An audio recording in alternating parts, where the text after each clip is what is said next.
Welcome back to the channel. My name is Thomas Fletcher and I'm the host of the LCSW network.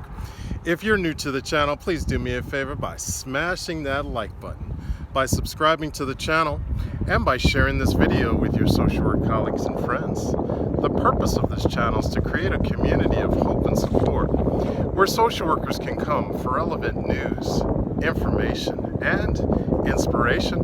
Well, welcome back to Self-Care Saturday. Welcome back to week 21 of our 2021 Wellness Challenge series. Just a quick recap before we get into it. In week 1, we discussed the self-care benefits of creating an early warning sign action plan. In week 2, we talked about the benefits of using positive self-affirmations for our self-care. For week 3, we discussed the benefits of using audiobooks for our self-care. In week 4, we talked about the benefits of cycling as self-care. In week 5, we talked about the benefits of connecting with nature as a self-care practice. In week 6, we talked about the benefits of walking. In week 7, we talked about the importance and the benefits of sleep. In week 8, we talked about the importance of annual health exams as self-care. In week 9, we talked about using hobbies as self-care.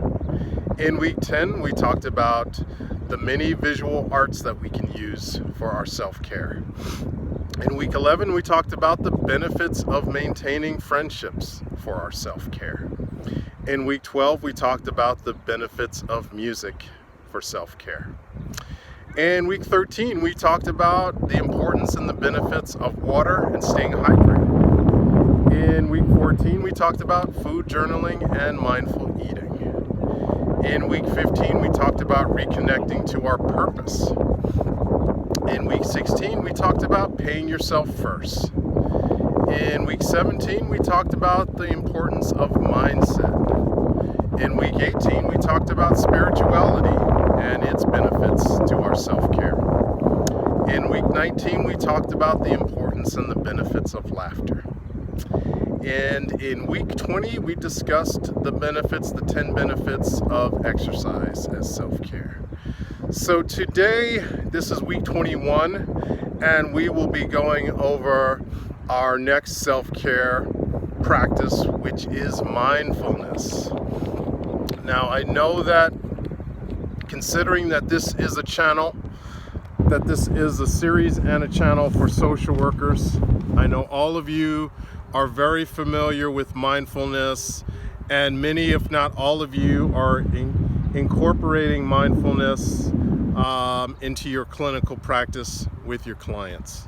So I don't want to insult anybody's intelligence, but again, this channel, this series is about how we can apply the interventions and the philosophies that we impart to our clients to improve their wellness and their health.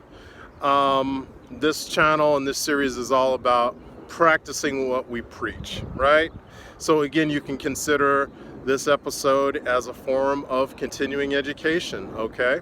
So today we're going to be talking about how we can utilize mindfulness for our own self-care, right? Okay.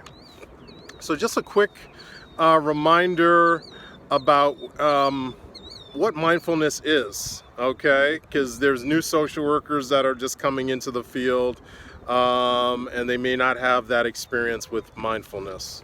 So here we go.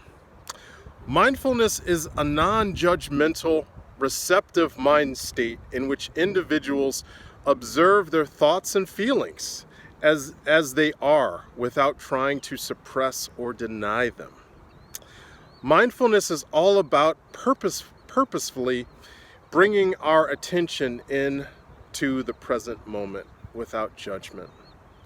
Although mindfulness has been a practice of Buddhist traditions for thousands of years, one doesn't need to practice Buddhism or have any religious benefits, any religious beliefs to benefit from it. So over the course of my career as a social worker, I've been exposed, I've attended trainings, And I have utilized mindfulness for the better part of at least the last 20 years in my practice. I remember back in the late 90s, co-facilitating DBT groups, and I think that was my first official exposure to the practice of mindfulness. Just that taking that awareness and being non-judgmental with my thoughts and my feelings, right? And again, given the past year that we've gone through, with this global pandemic, it's very easy for all of us to get judgmental on ourselves, while we're telling our clients to be non-judgmental. So I think mindfulness is such an important type of self-care practice that we all need to practice. We all need to practice it for ourselves, just like we tell our clients to practice mindfulness for themselves. And I want to give you all a useful tool that you can use to either strengthen your mindfulness practice or start it if you're new to mindfulness. So there is a great app that the VA developed, and it's for anybody. It's not just for veterans. And even as clinicians, as LCSWs, as psychologists, we can use it for ourselves. All right, so I will leave a link to that mindfulness app in the description box, but take a look at it. It's great.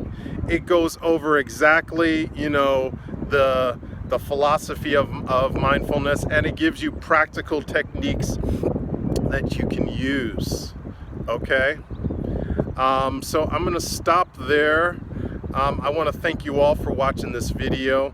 For all the social workers out there, thank you for the work that you do every day for your clients, for your agency, and for the profession. Please continue to support each other and yourselves.